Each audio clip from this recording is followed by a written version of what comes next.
एक बार कश्मीर में बहुत जोर से बर्फ पड़ रही थी और बहुत तेज ठंडी हवाएं चल रही थी। ऐसे मौसम में एक बूढ़ा आदमी एक गांव में आया। उसके शरीर पर पूरे कपड़े भी नहीं थे और वह ठंड से थर-थर कांप रहा था। वह हर घर के दरवाजे पर जाकर यह आवाज लगा रहा था, कोई मेहरबानी करके इस भूखे और सर्दी से ठिठुरते भिखारी को कुछ खाने को दे दे। पर सभी दरवाजे बंद थे, सभी खिड़कियां बंद थी। कोई भी उस बूढ़े की पुकार नहीं सुन रहा था। चलते चलते अंत में वह एक बहुत बड़े घर के सामने रुक गया और उस घर का दरवाजा खटखटाकर आवाज लगाई और बोलने लगा, मेरे ऊपर कुछ दया करो, मैं ठंड से सिकुड़ रहा हूँ और बहुत भूखा हूँ। दरवाजा खुला और उसमें से एक स्त्री ने झांका।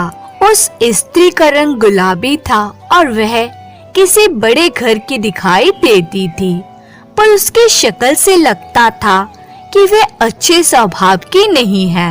वह उस बूढ़े को झिझकती हुई सी बोली, तुम्हें क्या चाहिए? मुझे बहुत काम है। बूढ़े ने कहा, मेरे ऊपर दया करो, मैं बहुत भूखा हूँ। मुझे रोटी की खुशबू आई तो मैं इधर चला आया। उस स्त्री ने फिर से बुरा सा मुंह बनाते हुए कहा, तो क्या वह रोटी मैं तुम्हारे लिए बना रही हूँ? वो रोटियां तो केवल मेरे अपने घर के लिए ही काफी हैं, इसलिए मैं वे तुम्हें नहीं दे सकती। और वे दरवाजा बंद करके वहाँ से अंदर चली गई। बूढ़ा कुछ पल तो वहाँ खड़ा रहा और फिर वह वहाँ से यह कहता हुआ चला गया, मैं इस घर को याद रखूंगा। फिर वह यह कहता हुआ आगे रास्ते पर चलने लगा, कोई दयालु मेरे ऊपर दया करे, इस भूखे को खाना दे।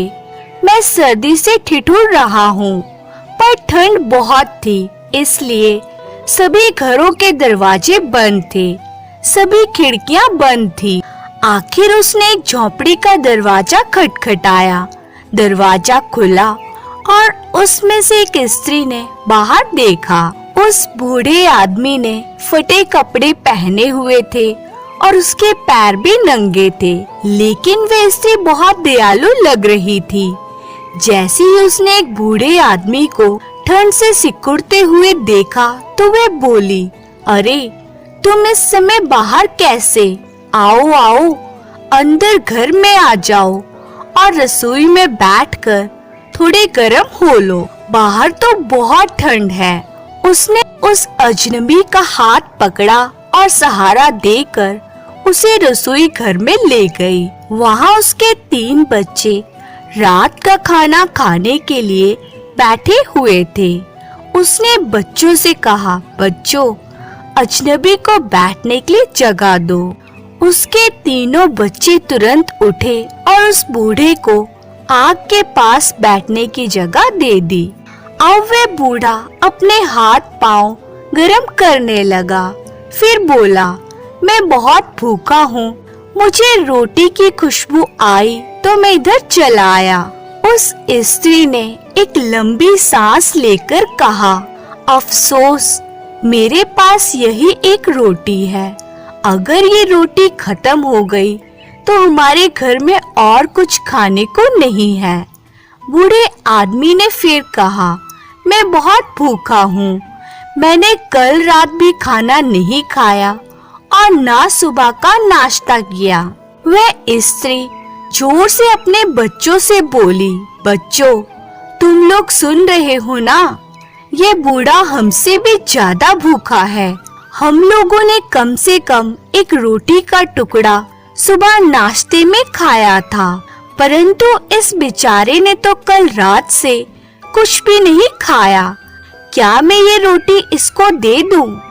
माँ की यह बात सुनकर बच्चों की आंखों में आंसू आ गए, क्योंकि उन्होंने नाश्ते के बाद से कुछ भी नहीं खाया था और इस रोटी को इस अजनबी को देने के बाद तो फिर उनके पास खाने के लिए कुछ भी नहीं बचेगा। परंतु तीनों बच्चों ने एक साथ कहा, माँ, यह रोटी तो इनको मिलनी ही चाहिए क्योंकि ये हमसे ज्यादा भूखे हैं। माँ ने वह रोटी एक प्लेट में रखी और उस अजनबी को दे दी। अजनबी बहुत भूखा था तो उसने वह रोटी तुरंत ही खा ली और बोला, मैं इस घर को याद रखूंगा। आपने मेरे इस बुरे समय में बहुत सहायता की है।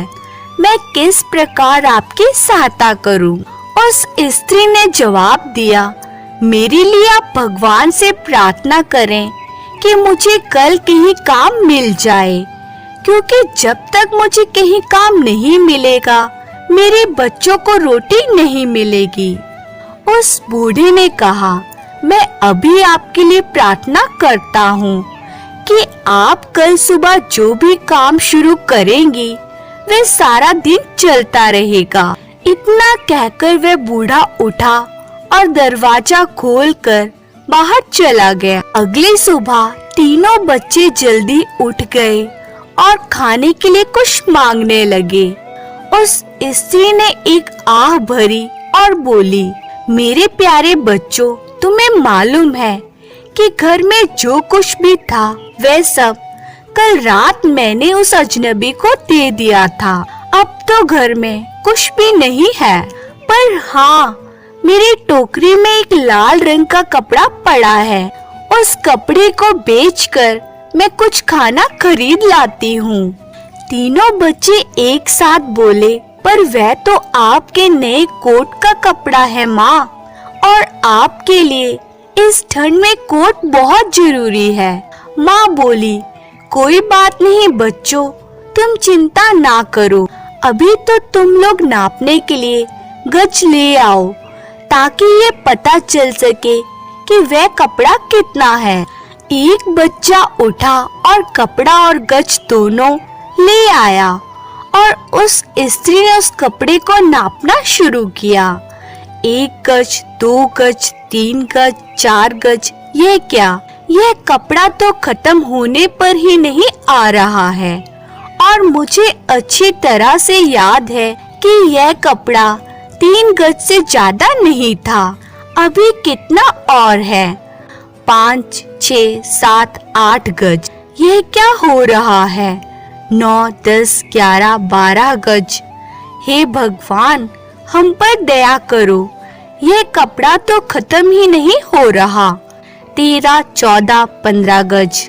ऐसा लग रहा था कि जैसे वह कपड़ा अनगिनत गज लंबा हो गया हो और खत्म होने पर ही नहीं आ रहा हो। उसने सुबह ये काम शुरू किया था और दोपहर तक उसका वह छोटा सा कमरा उस लाल कपड़े के ढेर से भर गया। बच्चे खुशी से बाहर भागे और पड़ोसियों को खबर दी। पड़ोसी भी इस जादू को देखने आए और कपड़े के ढेर को देखकर आश्चर्य से बोले, अरे, तुम्हें इतना कपड़ा कहाँ से मिला? स्त्री ने कोई जवाब नहीं दिया और उसके हाथ कपड़ा नापते रहे और नापते रहे, और यह काम सूरज डूबने तक चलता रहा और चलता रहा। उस समय तक उसकी छोटी सी झोपड़ी उस खूबसूरत लाल कपड़े से भरी पड़ी थी। अब वे लोग गरीब नहीं रहे। उस लाल कपड़े को बेचकर उन्होंने बहुत सा धन कमाया। ऐसी बातें छिपी नहीं रहती।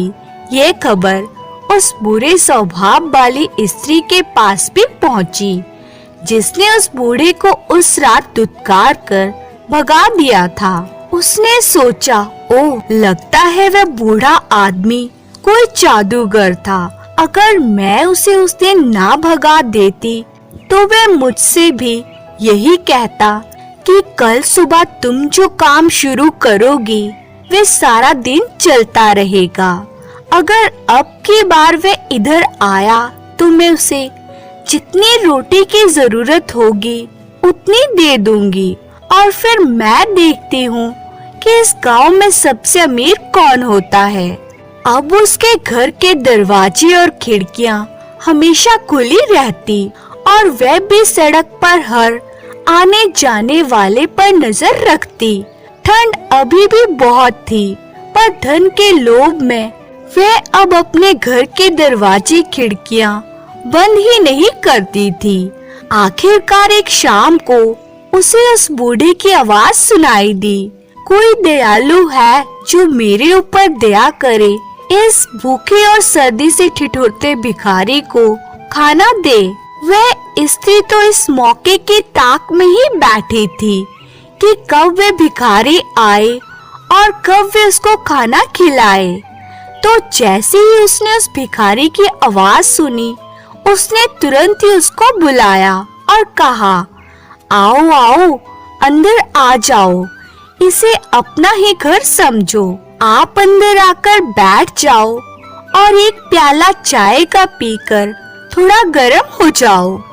फिर मैं बोली, बोलो, मैं आपकी क्या सेवा कर सकती हूँ। वह बूढ़ा वहाँ बैठ गया और चाय पीता हुआ बोला, मैं बहुत भूखा हूँ, रोटी की खुशबू आई तो इधर चला आया। अरे तुम भूखे हो, यह लो रोटी, सब्जी, दाल, चटनी आदि, और जितना चाहे उतना खाओ। चाहे मैं भूखी रह जाऊं, परंतु मैं तुम्हें रोटी जरूर खिलाऊंगी। उस रात बूढ़े ने बहुत अच्छा खाना खाया।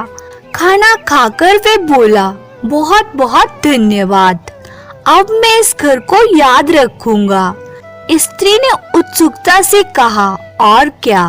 बूढ़ा मुस्कुराकर बोला, मैं भगवान से प्रार्थना करता हूँ कि जो भी काम तुम कल सुबह शुरू करो वे सारा दिन चले। ये कहकर वे बूढ़ा वहाँ से चला गया। जब वे बूढ़ा चला गया तो वह स्त्री बहुत खुश हुई और बोली, ओह, अब मैं क्या करूं? हाँ, मैं कल सुबह से पैसे गिनना शुरू करती हूँ ताकि मेरा वे काम शाम तक चलता रहे। पर मैं इतने सारे पैसे रखूंगी कहाँ? मुझे उनको रखने के लिए पहले से ही कुछ थैले बना लेने चाहिए। मैं कुछ कपड़ा काट लूं, रात भर मैं उस कपड़े से कुछ थैले सिल लूंगी और सुबह तक वे मेरे पैसे रखने के लिए तैयार हो जाएंगे। उसने एक कैंची ली और कुछ कपड़ा पास में रख लिया और थैले बनाने शुरू कर दिए। वे रात भर इसी काम में लगी रही। पहले वे थैले का कपड़ा काटती और फिर उसको सिलती। यह सब करते करते कब सुबह हो गई उसे पता ही नहीं चला। एकाएक उसको लगा कि उसकी कैंची तो रुक ही नहीं रही थी। वह उसे रख भी नहीं पा रही थी, बल्कि एक प्रकार से कैंची उसके हाथ से कह रही थी कि मुझे चलाओ। यह महसूस होते ही वह तो घबरा गई। ओह, यह क्या हो रहा है? यह तो मेज पोश काटे जा रही है। कैंची रुक जाओ। पर कैंची थी कि रुकने का नाम ही नहीं ले रही थी। वह तो बस कपड़ा काटती ही जा रही थी, काटती ही जा रही थी। वह स्त्री घबराहट में चिल्लाई, ओ कैंची, रुक जाओ। अरे मेरी कुर्सी की गद्दियां, पर्दे, चादर सभी कट गए हैं। अरे कालीन भी, तकिए के गिलाफ भी। हे भगवान, अब मैं क्या करूं? पर कैंची थी कि रुकने का नाम ही नहीं ले रही थी और घर में जो कुछ भी था वह सब काटती ही जा रही थी। वह सब काटती ही जा रही थी। इतने में वहाँ पर उसका पति आया तो कैंची ने उसके कोट को भी काटना शुरू कर दिया। वे अपनी पत्नी पर चिल्लाया, यह सब तुम क्या कर रही हो? यह मेरा कोट क्यों काट रही हो? रखो कैंची नीचे। वह इससे रोते हुए बोली, मैं नहीं रख सकती, मुझसे ये कैंची रखी ही नहीं जा रही है। खचखच खचखच। अब कैंची उसके पति की कमीज काट रही थी, फिर मोजे, फिर जूते। सुबह, दोपहर, शाम कैंची चलती ही रही और चलती ही रही और जब तक चलती रही जब तक रात नहीं हो गई और घर में सब कुछ कट गया।